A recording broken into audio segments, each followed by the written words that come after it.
Assalamualaikum warahmatullahi wabarakatuh. Kami dari kelompok 6 ingin mempresentasikan atau menjelaskan tentang manajemen proses. Sebelumnya, perkenalkan nama saya Dian dan rekan saya Mia dari F19G. Di sini ada pembahasannya. Yang pertama, kita membahas definisi manajemen proses. Yang kedua, pengendalian proses. Yang ketiga, proses control block atau PCB. Yang keempat itu identifikasi proses. Yang kelima ada implementasi proses. Di sini definisi manajemen proses, pengertiannya manajemen proses adalah suatu manajemen yang banyak melakukan pemrosesan atau melakukan proses yang dijalankan secara bersamaan. Masing-masing proses mendapatkan memori dan kendali sendiri. Dengan kata lain, komputer dengan banyak pemproses di suatu sistem komputer dengan masing-masing pemrosesan melakukan pemrosesan secara independen. Oleh karena perpindahan dari suatu proses ke proses dilakukan secara cepat, bagai pemakai seolah-olah bekerja secara paralel. Hal ini dikenal dengan paralel semu. Pada saat program dijalankan bersifat yang pertama tidak bergantung atau proses terpisah satu dari lainnya dan tidak berpengaruh. Yang kedua, satu program pada satu saat atau pada satu waktu hanya satu proses yang dilayani pemproses menggunakan interleave, bukan overlap di antara program-program. Contoh sistem operasi yang mendukung ada Windows NT, Unix, dan Linux. Di sini pengendalian proses. Kebutuhan utama pengendalian proses oleh sistem operasi dapat dinyatakan dengan mengacu ke proses, yaitu saling melanjutkan atau interleave, mengikuti kebijaksanaan tertentu, mendukung komunikasi antar proses, dan menciptakan proses. Di sini ada pengendalian proses. Pertama itu saling melanjutkan, maksudnya pemproses mengeksekusi satu proses setiap saat dan secara cepat beralih ke proses lainnya secara bergiliran.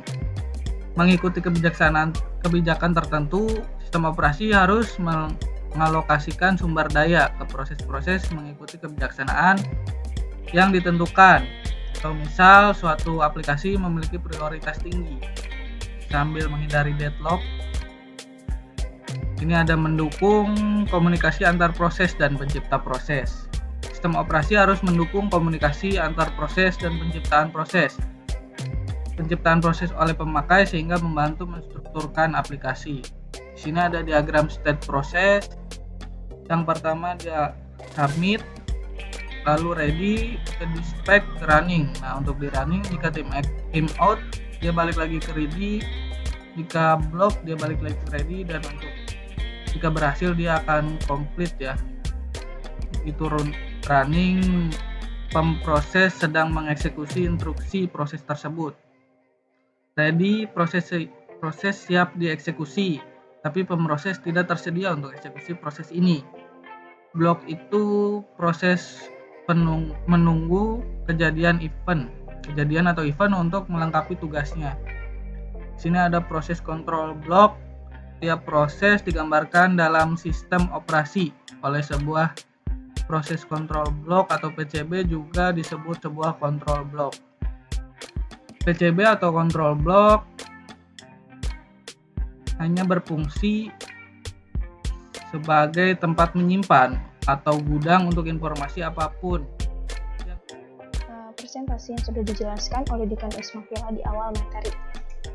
Di sini ada proses control block atau yang disebut juga dengan PCB, berisikan banyak bagian dari informasi yang berhubungan dengan sebuah proses yang spesifik, yaitu keadaan proses. Yang pertama ada keadaan proses, keadaan yang mungkin new, ready, running, waiting, hold, dan juga banyak lagi. Yang kedua, program counter. Program counter mengidentifikasi address dari perintah selanjutnya untuk dijalankan untuk proses ini. Yang ketiga ada CPU register. Register bervariasi dalam jumlah dan jenis tergantung pada rancangan komputer. Register tersebut termasuk akumulator, index register, stack pointer, general purpose register, ditambahkan kode information pada kondisi apapun, bersertaan dengan program counter. Keadaan atau status informasi harus disimpan ketika gangguan terjadi untuk memungkinkan proses tersebut berjalan atau bekerja dengan benar setelahnya. Yang keempat, informasi manajemen memori. Informasi ini dapat termasuk suatu informasi sebagai nilai dasar dan batas register tabel atau page halaman atau tabel segmen tergantung pada sistem memori yang digunakan oleh sistem operasi. Yang kelima, ada informasi pencatatan. Informasi ini termasuk jumlah dari CPU dan waktu real yang digunakan, batas waktu, jumlah akun, jumlah job atau proses, dan banyak lagi. Yang keenam, informasi status I/O. Informasi termasuk daftar dari perangkat I/O yang digunakan pada proses ini, suatu daftar, open, bekas, dan banyak lagi. Di sini ada ilustrasi PCB, yaitu pointer to proses, nomor proses, program counter, terus register, lalu batasan memori, daftar berkas yang telah dibuka. Selanjutnya ilustrasi di register CPU.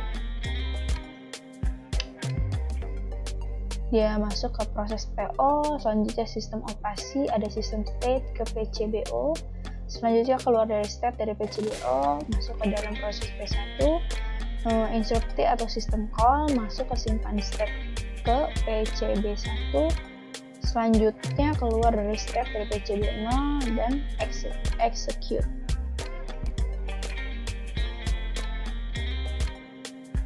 Identifikasi proses. Identifikasi proses, identifier numerik yang meliputi identifier proses menciptakan, dan identifier pemakaian. Identifikasi proses.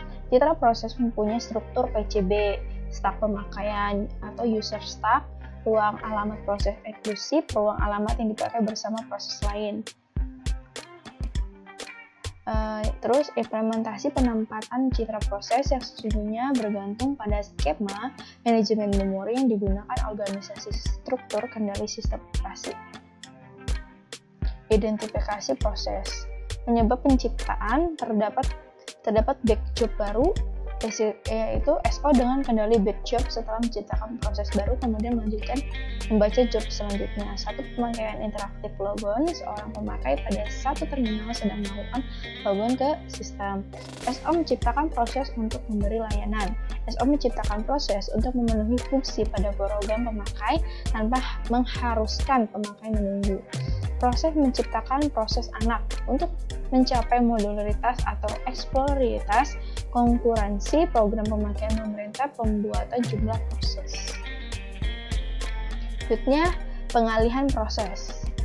Kelihatannya pengalihan proses atau proses switching adalah sepele. Pada suatu saat proses running diinterupsi dan sistem operasi memberi proses lain stage running dan menggilir kendali ke proses itu. Yang kedua, dalam hal ini muncul beberapa masalah, yaitu kejadian-kejadian apa yang memicu alih proses. Yang kedua, masalah lain adalah terdapat perbedaan antara alih proses, proses switching, dan alih konteks, konteks switching. Yang ketiga, apa yang harus dilakukan sistem operasi terhadap beragam struktur data yang dibawa kendalinya dalam alih proses. Kejadian-kejadian menyebabkan terjadinya alih proses adalah interupsi sistem, trap, superficial call, dan superficial call. Selanjutnya, secara langsung pengalihan konteks. Pengalihan konteks adalah terjadi jika proses running beralih menjadi stage lain, ready, token, dan sebagainya. Kemudian, sistem operasi harus membuat perubahan-perubahan berarti terhadap lingkungannya, rincian-rincian dalam pelaksanaan pengalihan proses. Langkah-langkah yang terlibat dalam pengalihan proses sebagai berikut, yaitu adanya simpanan konteks pemroses terhadap register PC dan register lainnya. Pilih satu proses lain untuk dieksekusi sesuai dengan teknik penjadwalan.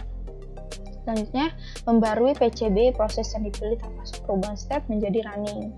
Selanjutnya, pindahkan PCB proses ke senarat yang cocok atau ready block out dan sebagainya. Sekian dari kelompok saya, kelompok 6. Mohon maaf bila ada kesalahan kata atau kurangnya materi yang saya sampaikan. Wabillahi taufiq wal hidayah. Wassalamualaikum warahmatullahi wabarakatuh.